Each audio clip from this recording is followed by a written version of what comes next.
السلام علیکم ناظرین، آپ دیکھ رہے ہیں ایکسکلوسیو ٹاک ود عمران علی۔ آج میں اس وقت موجود ہوں پاکستان کے سابق سیکرٹری خارجہ، سابق سفیر برائے امریکہ اعزاز چودھری صاحب کے ساتھ۔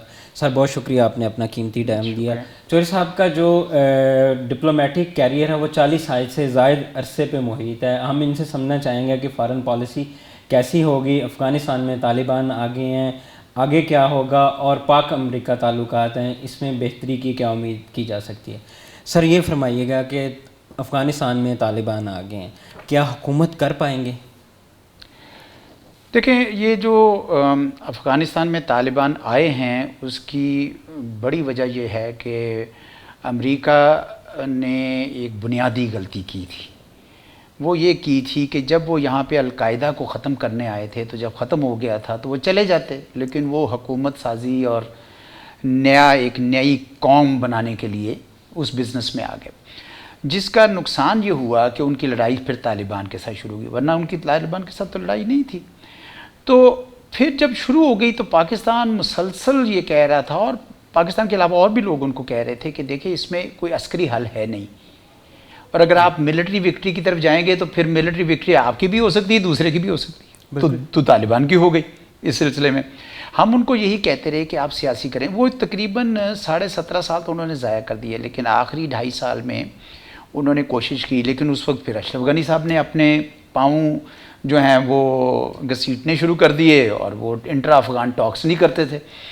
جب وہ نہیں کرتے تھے تو رزلٹ یہ ہوا کہ امریکہ کا وقت آ گیا واپس جانے کا۔ جب وہ نکلے ہیں تو پیچھے سے کوئی سپورٹ نہیں تھی اشرف غنی گورنمنٹ کی، کو نہ امریکہ کی رہی اور نہ ہی افغانستان کے عوام کی۔ اور اس کا ثبوت یہ ہے کہ 11 دن کے اندر اندر طالبان نے اگر ٹیک اوور کر لیا تو اس کا مطلب یہ ہے کہ افغانستان کے عوام کو اشرف غنی کے لیے کوئی پذیرائی نہیں تھی، نہ ان کی آرمی کے لیے تھی۔ اب جب یہ آ گئے ہیں تو آپ کا یہ سوال ہے کہ بھئی کیا یہ ٹھہریں گے اور کیسے ٹھہریں گے؟ دیکھیں، اس وقت سب سے جو اہم بات ہے افغانستان میں ہے وہ ہے استحکام اور سٹیبلٹی۔ وہ کیوں میں کہہ رہا ہوں؟ اس لیے کہہ رہا ہوں کیونکہ افغانستان میں بدامنی کی وجہ سے پچھلے 40 سال سے جو خانہ جنگی کی کیفیت رہی، اس کی وجہ سے بہت افغانوں نے سفر کیا ہے، بڑی انہوں نے تکلیفیں اٹھائی ہیں۔ نہ صرف افغانوں نے تکلیفیں اٹھائی ہیں بلکہ افغانستان کے تمام ہمسایہ ممالک نے بھی کی ہیں، بالخصوص پاکستان نے، کیونکہ افغانستان کی سرزمین کو استعمال کرتے ہوئے ہمارا مشرقی ہمسایہ ہندوستان اور افغانستان کے اشرف غنی کی جو گورنمنٹ کی NDS تھی، انٹیلیجنس ایجنسی، انہوں نے کھل کھیلا پاکستان کے خلاف، اور اتنا زیادہ پاکستان میں انہوں نے افراتفری ڈالنے کی کوشش کی، تو پاکستان نے بہت سفر کیا، ہمیں 2-2 لاکھ فوج رکھنا پڑی وہاں پہ۔ اب وہ کم از کم وہ صورتحال نہیں ہے، لیکن اگر افغانستان میں طالبان کی حکومت یا کوئی بھی حکومت جس کا افغانستان کے عوام خود تعین کریں، وہ اگر مستحکم نہیں ہوگی تو دوبارہ خانہ جنگی کی کیفیت ہوگی، اور دوبارہ اگر خانہ جنگی کی کیفیت ہوتی ہے تو اس سے ہمیں پھر وہی نقصان آ جائیں گے۔ تو انگریزی میں کہتے ہیں بیک ٹو اسکوائر ون، یعنی پہلے والے خانے میں گھوم کے۔ یاد ہے ہم لوگ کھیلا کرتے تھے بچپن میں، وہ ایک سانپ کا کاٹا اور سیڑھی والی گیم ہوتی تھی، تو آپ بالکل آخر پہ پہنچ جاتے تھے، کھڑ کر کے پھر واپس آ جاتے تھے۔ تو ایسا نہیں ہونا چاہیے افغانستان میں۔ افغانستان نے بہت نقصان اٹھا لیا، بڑی تکلیف اٹھا لی، اس لیے استحکام ہونا چاہیے، سٹیبلٹی آنی چاہیے، اور افغان حکومت نے کچھ وعدے وعید کیے ہیں وہ ان کو پورے کرنے چاہیے۔ وہ مزید بات اس پہ ہو سکتی ہے، لیکن آپ کے سوال کے جواب میں یہ ہے کہ اس وقت استحکام آنا، سٹیبلٹی آنا بہت ضروری ہے۔ سر عالمی دنیا جو ہے تسلیم، جو نئی حقیقت آئی ہے افغانستان میں طالبان کی صورت میں، آیا اس کو تسلیم کرے گی؟ دوسرا یہ کہ تسلیم اگر کرتی ہے تو کیا ان کی مدد کرے گی استحکام کے لیے، معاشی چیلنجز سے نپٹنے کے لیے؟ جو افغانستان میں نئی حقیقت آئی ہے اس کو تو آپ تسلیم کریں یا نہ کریں، وہ تو مسلمہ حقیقت ہے، وہ تو ہو چکا۔ جی، آپ کریں یا نہ کریں اس سے فرق نہیں پڑتا۔ سوال صرف یہ ہے کہ کیا آپ اس کو فارملی ریکگنائز کریں گے؟ جس طریقے سے ایک طے شدہ طریقہ کار ہے، مروجہ انداز ہے کہ بھئی آپ کو کسی حکومت کو ریکگنائز کرنا پڑتا ہے، تو آپ کریں گے کہ نہیں؟ یہاں پہ سوال یہ اٹھتا ہے کہ کیا یہ لوگ کریں گے، اور کیا خطے کے ممالک کریں گے، اور کیا پاکستان اس کو کرے گا؟ حقیقت کو تو مانتے ہیں کہ وہ آ گئے ہیں، لیکن ریکگنائز کے لیے اس وقت لوگ جلدی اس لیے نہیں کر رہے کہ سب کا یہ خیال ہے کہ طالبان اگر جو انہوں نے وعدے پورے کیے ہیں وہ اگر وہ پورے کر لیتے ہیں تو ان کی ریکگنیشن، دنیا کی طرف سے ریکگنیشن میں آسانی ہوگی۔ وہ کیا وعدے ہیں؟ 4 وعدے تھے آپ کے سامنے۔ انہوں نے کہا کہ ہم ہر ایک کو ایمنیسٹی دیں گے، انہوں نے کہا کہ ہم اپنی سرزمین جو طالبان جو سرزمین ہے وہ کسی بھی دہشت گرد تنظیم کو استعمال نہیں کرنے دیں گے. انہوں نے کہا کہ ہم بشری حقوق کی عزت کریں گے، خصوصاً عورتوں کو موقع دیں گے کہ وہ کام بھی کریں اور پڑھائی بھی کریں. اور انہوں نے یہ بھی کہا کہ ہم ساروں کو ساتھ لے کر چلیں گے، ازبیک، ہزارہ، تاجک اور دوسرے لوگوں. اب دنیا انتظار کر رہی ہے اس بات کا کہ بھئی وہ اپنے یہ وعدے پورے کرتے ہیں یا نہیں کرتے، لیکن دنیا یہ مانتی ہے اس بات کو کہ اب یہ ایک حقیقت ہے. اور افغانستان میں اگر وہ اپنے وعدے پورے کرتے ہیں تو مجھے یقین ہے اس بات کا کہ استحکام کی خاطر، امن کی خاطر لوگ ان کو تسلیم کریں گے. سر، جو افغانستان میں حکومت آئی ہے، جس طرح آپ نے فرمایا کہ وہ اپنی سرزمین کسی بھی ملک کے خلاف استعمال نہیں ہونے دیں گے، جو انڈیا نے انویسٹمنٹ کی تھی، را اور این ڈی ایس کا نیکسس تھا اگینسٹ پاکستان، وہاں سے دہشت گردی ہو رہی تھی. آیا جو انڈیا نے اپنی انویسٹمنٹ کی، آپ سمجھتے ہیں کہ ان کی انویسٹمنٹ ڈوب گئی، اب اس طرح کی کوئی دہشت گردی پاکستان میں نہیں ہوگی؟ انڈیا کی سرمایہ کاری وہ بالکل ڈوب گئی ہے، اور بڑی حد تک وہ بد نیتی پر مبنی تھی، کیونکہ وہ پاکستان کے خلاف دوسرا محاذ، ایک مشرق میں خود ہے، مغرب سے وہ کرنا چاہ رہے تھے. یہ درست بات نہیں ہے. اچھی ہمسائیگی کے لیے اس طرح کے کام نہیں کرنے چاہیے. بہرحال اب ان کی پالیسی کا ان کے اپنے ملک کے اندر سے بہت تنقید ہو رہی ہے کہ بھئی آپ نے یہ کس قسم کی پالیسی چلی ہے کہ آج آپ کا وہاں پہ کوئی کردار ہی نہیں ہے. آپ کہتے ہیں آپ نے بلینز لگائے اور یہ وہ لگائے، اور کس گھوڑے پہ آپ نے یہ شرط لگائی تھی جو اشرف غنی کا گھوڑا جو ٹھہر ہی نہیں سکا. تو ہندوستان کی طرف سے اس ہٹ جانا، اس سے ہمیں یہ تھوڑا سکون ضرور آئے گا کہ ٹی ٹی پی اور بی ایل اے اور دوسرے پاکستان مخالف جو گروپ ہیں ان کو جس طریقے سے کھل کھلا کر پیسے مل رہے تھے اور امداد مل رہی تھی وہ اب بند ہو جائے گی. تو اس حد تک تو امن ہے، لیکن میں سمجھتا ہوں کہ اس سے آگے جانے کی ضرورت ہے. طالبان کی جو موجودہ حکومت ہے اس کے ساتھ بھی پاکستان کو یہ مطالبہ کرنا چاہیے کہ جناب اب یہ دوبارہ یہ لوگ وہاں پہ اپنی جڑ پکڑنے ان کو آپ نے نہیں دینی. سر، آپ نے امریکی گورنمنٹ کو، امریکی اسٹیبلشمنٹ کو بہت قریب سے دیکھا. میرا خیال ہے کہ پاکستان میں آپ سے بہتر کوئی نہیں سمجھ سکتا کہ ان کا مائنڈ کیا ہے. اب چونکہ طالبان آ گئے ہیں، پاکستان کو جو پہلے سمجھا جاتا تھا کہ طالبان سے نیگوشیشن کریں گے، بات چیت کریں گے، باقی چیزیں ہوں گی، اب وہ چیزیں بھی نہیں رہی. تو جو پاک امریکہ تعلقات ہمیشہ اتراؤ چڑھاؤ کا رہے ہیں، اس میں کیا تبدیلی آئے گی؟ اب دو پہلو ہیں آپ کے سوال کے. ایک تو یہ ہے کہ افغانستان کے حوالے سے اب امریکہ کی کیا اپروچ ہوگی، پھر پاکستان امریکہ تعلقات پر اس کا اثر کیا ہوگا. افغانستان کے حوالے سے میں یہ کہنا چاہوں گا کہ امریکہ کو افغانستان کو ابینڈن نہیں کرنا چاہیے، ان کو اس طرح نہیں چھوڑنا چاہیے. اس کی وجہ یہ ان پہ ذمہ داری پڑتی ہے. وہ 20 سال یہاں پہ آکوپائنگ فورس کے طور پر رہے. اب وہ ایک دم سے چلے گئے ہاتھ جھاڑ کے کہ بھئی اب ہمارا کوئی ذمہ نہیں. کیسے ذمہ نہیں ہے؟ آپ کا ذمہ ہے. وہاں پہ اگر دوبارہ خانہ جنگی ہوتی ہے اور اس کے نتیجے میں دوبارہ وہ دہشت گرد تنظیمیں آ جاتی ہیں اور آئیسس اور داعش اور یہ القاعدہ وغیرہ دوبارہ آ جاتے ہیں، تو پھر تو اس کا مطلب یہ ہوا کہ 9/11 سے پہلے والے جو تعلق حالات تھے وہ دوبارہ پیدا ہو گئے. اس کا مطلب ہے کہ آپ نے جو 20 سال کی جو اتنے $1 ٹریلین خرچ کیے اور اپنے امریکی جانوں کا بھی ضیاع کیا تو وہ سب بیکار گیا. اس لیے ان کا جڑا رہنا افغانستان کے ساتھ ضروری ہے، اور یہی ہماری حکومت بھی کہہ رہی ہے کہ آپ انگیج رہیں. اب آپ کا سوال دوسرا ہے جو زیادہ اہم ہے ہمارے لیے، اور مشکل بھی ہے، اہم بھی ہے، کہ کیا اس کا اثر پاکستان امریکہ تعلقات پر پڑے گا کہ نہیں پڑے گا. دیکھیں، پاکستان نے امریکہ کو ہمیشہ ایک درست اور صائب مشورہ دیا تھا کہ عسکری حل نہیں ہے. جی بالکل. کاش وہ ہماری بات مان لیتے تو اتنے سالوں کے بعد آپ اسی نتیجے پہ نہ پہنچتے. ابھی بھی ہمارا اگر وہ مشورہ مان لیں کہ آپ اس طرح ضد بازی نہ کریں، آپ افغانستان میں استحکام آنے دیں، یہ آپ نے جو ان کے پیسے روک لیے افغانوں کے یا اس طرح کا کوئی اگر کام کریں گے تو یہ درست نہیں ہوگا. آپ افغانستان کا مستقبل افغانوں کو طے کرنے دیں. صرف ایک مشورہ آپ دے سکتے ہیں، وہ آپ ضرور دیں، ہم بھی دے رہے ہیں کہ جی افغان اپنے طالبان سب کو ساتھ لے کر چلیں. وہ کیسے ساتھ لے کر چلیں یہ انہوں نے طے کرنا ہے، یہ میں نے آپ نے طے نہیں کرنا، یا نہ امریکہ نے طے کرنا ہے. تو ایک تو افغانستان کے حوالے سے ابھی بھی پاکستان اور امریکہ مل کر کام کر سکتے ہیں. دہشت گردی کے خلاف بھی پاکستان اور امریکہ مل کر ابھی بھی کام کر سکتے ہیں، کیونکہ اگر یہ دوبارہ بدامنی ہوئی اور دوبارہ دہشت گرد تنظیمیں آئیں تو پاکستان اور امریکہ دونوں کو مل کر کام کرنا ہوگا عالمی امن کے لیے اور خطے کے امن کے لیے. تیسری بات یہ ہے کہ پاکستان اور امریکہ کے بڑے دیرینہ تعلقات رہے ہیں. جی.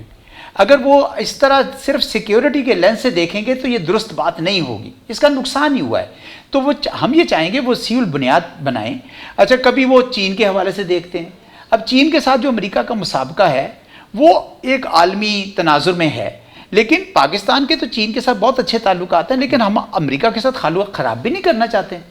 ہم یہ تو آپ کو نہیں کہہ رہے ہیں کہ جناب آپ بلکہ ہم پہ کبھی کبھی زور ڈالتے ہیں کہ آپ سی پیک نہ کریں. بھائی کیوں نہ کریں؟ پاکستان کا مفاد ہے اس میں، تو پاکستان کے مفاد کے خلاف نہ چلیں. ہم آپ کے مفاد کے خلاف نہیں کام کرتے ہیں، لیکن آپ یہ نہ کریں. اسی طرح ہندوستان ہے، ہندوستان پہ بھی امریکہ نے چین کے خلاف ایک جو محاذ کھڑا کر رہے تھے اس میں ہندوستان کو ایک کردار ادا کیا ہے. اب ہندوستان جو ہے وہ دیکھے تو صحیح وہاں پہ کیا ہو رہا ہے، نریندر مودی کیا کر رہا ہے. اتنے مشکل حالات پیدا کر دیے اس نے، کیونکہ پورے خطے میں امن کو نقصان پہنچ رہا ہے. تو امریکہ کی ایک ذمہ داری ہے کہ جنوبی ایشیا میں امن کے حوالے سے بھی ایک کردار ادا کرے. پھر فائنلی یہ ہے کہ کارپوریٹ امریکہ پاکستان میں ہمیشہ سے رہا ہے. تو اقتصادی لحاظ سے اگر چین پاکستان میں آ کے سرمایہ کر رہا ہے تو امریکہ کیوں نہیں کر سکتا، یورپ کیوں نہیں کر سکتا؟ ہم ان کو دعوت دیتے ہیں کہ وہ کریں، اور میرا خیال میں ہماری حکومت دے رہی ہے. تو پاکستان اور امریکہ کے حالات جو تعلقات ہیں، میں سمجھتا ہوں اس پہ اگر منفی تو کیا مثبت اثر پڑنا چاہیے، کیونکہ مل کر ابھی ہمیں بہت سارا کام کرنا ہے. سر، افغانستان میں استحکام کے لیے چائنا اور پاکستان کا کیا کردار ہو سکتا ہے؟ آیا کہ پاکستان اور چائنا مل کے سی پیک میں افغانستان کو کچھ دے سکتے ہیں؟ بالکل دے سکتے ہیں. دیکھیں، چین اور پاکستان بڑے عرصے سے اشرف غنی صاحب کی حکومت کو یہ کہہ رہے تھے کہ بھائی ہم اپنا سی پیک کا جو بائیلیٹرل ہے پاکستان اور چین کا، اس کو افغانستان پہ ایکسٹینڈ کرتے ہیں.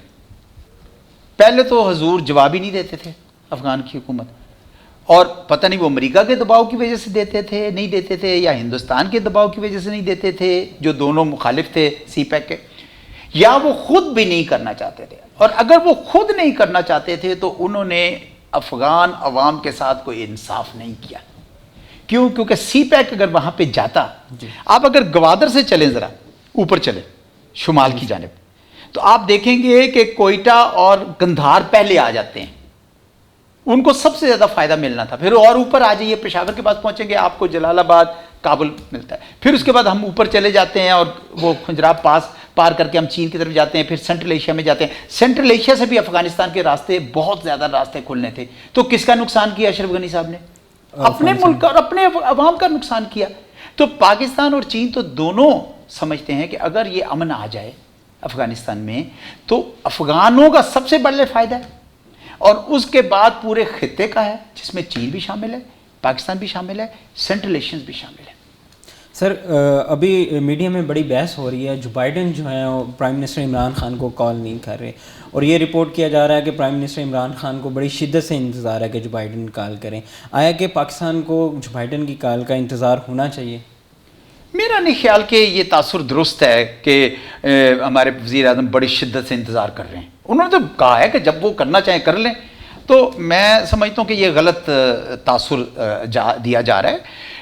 ہاں، یہ ضروری ہے کہ دونوں حکومتوں کے درمیان، ان کے قائدین کے درمیان ایک طریقہ کار ہوتا ہے تعلقات رکھنے کا، بات چیت کرنے کا، اور جو دونوں ملکوں کے درمیان تعاون ہے عدم دہشت گردی کے حوالے سے، افغانستان میں امن لانے کے حوالے سے، خطے میں امن لانے کے حوالے سے، یہاں پہ اقتصادی مواقع پیدا کرنے کے حوالے سے، یہ سارے معاملات جو ہیں وہ امریکہ کے ساتھ ایک اسٹرکچر ڈائیلاگ میں ڈسکس ہونے چاہیے. جس طرح پریزیڈنٹ اوباما کے دور میں اگر آپ کو یاد ہو تو ایک اسٹریٹجک ڈائیلاگ تھا، 6 ورکنگ گروپ تھے. اس طرح کا کوئی ہونا چاہیے. اور اسی طریقے سے پاکستان کے وزیر اعظم اور امریکہ کے صدر کے درمیان پہلے سے معمول کے تعلقات رہے ہیں، تو وہ ہونے چاہیے.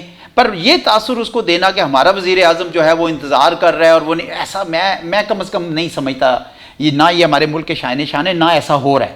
ہاں، جس دن امریکہ کو اس بات کا احساس ہوگا کہ بھائی پاکستان کے ساتھ مل کر کام کیا جا سکتا ہے خطے میں امن کی خاطر اور خود دونوں ملکوں کے تعلقات کے حوالے سے، تو مجھے یقین ہے کہ وہ اس راستے پہ آئیں گے. اور انشاءاللہ ان کو جلد یا بدیر اس بات کا احساس ہوگا. آفٹر آل افغانستان میں بھی تو انہوں نے دیکھا نا کہ پاکستان ونڈیکیٹ ہوا پاکستان، تو یہاں پہ بھی انشاءاللہ پاکستان کے جو موقف ہے وہ درست ثابت ہوگا. سر، آپ کا 40 سال سے زیادہ ایکسپیرینس ہے خارجہ پالیسی میں. ہمیشہ ایک بات کی جاتی ہے بیانیے کے حوالے سے کہ بھارت کا بیانیہ ویسٹ میں، امریکہ میں، دیگر ممالک میں زیادہ ہے، پاکستان کا بیانیہ اس طرح پہنچتا ہی نہیں. اور جو وہاں پہ تھنک ٹینکس ہیں، بھارت کے انٹلیکچوئل ہیں یا ان کے جرنلسٹ ہیں، وہ ان کا بیانیہ زیادہ لے کے چلتے ہیں. آپ کیا سمجھتے اس بات میں کتنی حقیقت ہے؟ اس میں تو کوئی دو رائے نہیں ہے کہ اس وقت دنیا میں بیانیہ کی یا نیریٹیوز جسے کہتے ہیں اس کی بہت اہمیت ہے، اور یہ بڑا ایک خوش آئند عمل ہے کہ پاکستان میں اس وقت ایک تھنک ٹینکس کی ایک پوری کی پوری سمجھ لیں کہ ایک سلسلہ شروع ہو گیا. اسلام آباد میں بہت ہیں، کراچی میں، لاہور میں، سارے شہروں میں. اچھا یونیورسٹیز میں تھنک ٹینک بننے شروع ہو گئے. اچھا یہ کیوں ضروری ہے؟ یہ اس لیے ضروری ہے کیونکہ جو آپ فرما رہے ہیں بالکل اس کے لیے کہ دنیا کے جو ممالک ہیں وہ پاکستان کی ایک تصویر غلط کھینچتے ہیں، بالخصوص ہندوستان کھینچتے ہیں، اور امریکہ میں بھی یہ ہوتا ہے. تو اس کی وجہ سے فیصلے غلط ہوتے ہیں.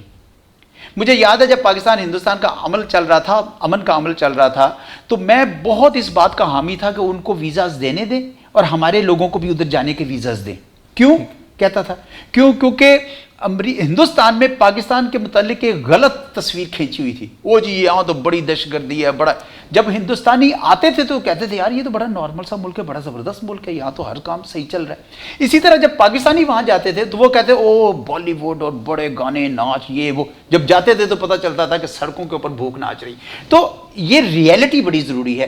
نیریٹیوز جو ہیں اس ریئلٹی کے قریب لانے کی ضرورت ہے. تو پاکستان کے لیے یہ ضروری ہے کہ جو نیگیٹو نیریٹیوز آپ کے اوپر بلڈ کیے جا رہے ہیں، ایک تو آپ ان کو کاؤنٹر کریں، اور دوسرا آپ کے لیے ضروری ہے کہ آپ پرو ایکٹیولی اپنے نیریٹیوز، اپنا موقف پیش کریں. ایک اور اس سلسلے میں بہت اہم بات ہے عمران صاحب، وہ بات یہ ہے کہ حکومت اور یہ جو دانشگاہیں ہیں، یونیورسٹیز ہیں، تھنک ٹینکس ہیں، ان کے درمیان گیپ کم ہونا چاہیے. تو ہم بڑی کوشش کر رہے ہیں یہاں انسٹیٹیوٹ میں.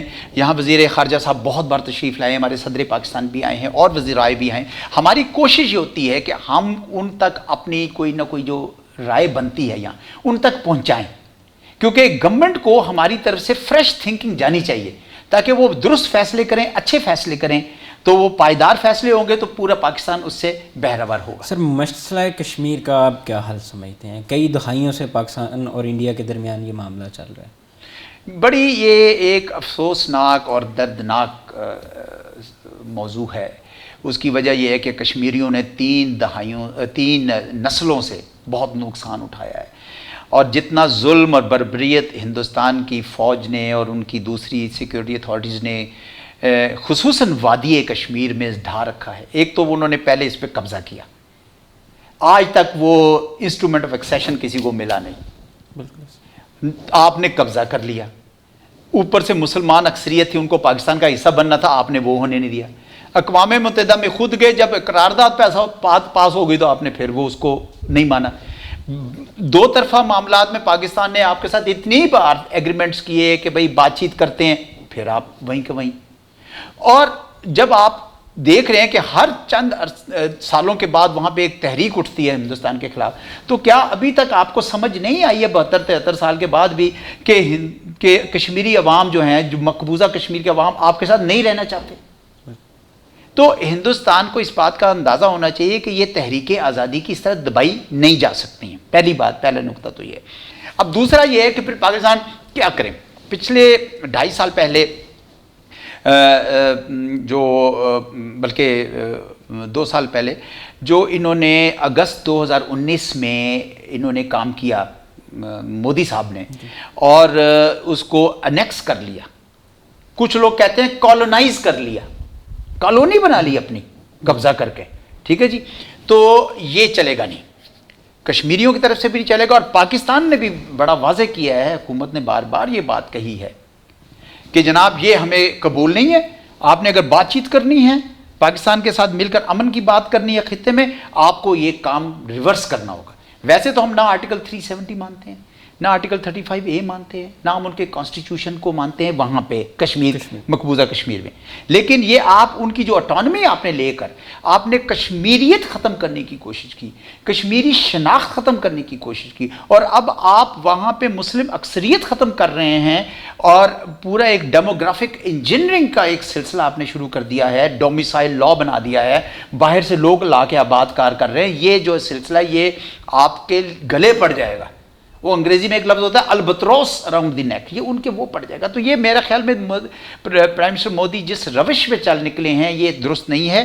پاکستان بہرحال کشمیریوں کے ساتھ کھڑا رہا ہے، ہمیشہ رہے گا، کیونکہ پاکستان کے عوام، خصوصاً ناردرن پاکستان کے عوام اور کشمیری مقبوضہ کشمیریوں کا صدیوں سے ناتا ہے، ہمیشہ سے رہا ہے۔ ان کی منڈیاں یہاں رہی ہیں، ان کے دریاؤں کے پانی یہاں پہ آتے ہیں، لوگوں کے ایتھنک لنکس ہے، لنگوسٹک لنکس ہے، کوزین ملتی ہے۔ اس لیے یہ ناطے جو 70-72 سال سے انہوں نے توڑنے کی کوشش کی، یہ ٹوٹیں گے نہیں۔ تو میں کہتا ہوں کہ اس میں آپ کو اگر ہم یہ سمجھتے ہیں، اور جو ہم سمجھتے ہیں کہ یہ ہمارا موقف جو اصولی ہے، تو اس پہ قائم رہنا چاہیے۔ انشاءاللہ جو ہے وہ حق کی فتح ہوگی۔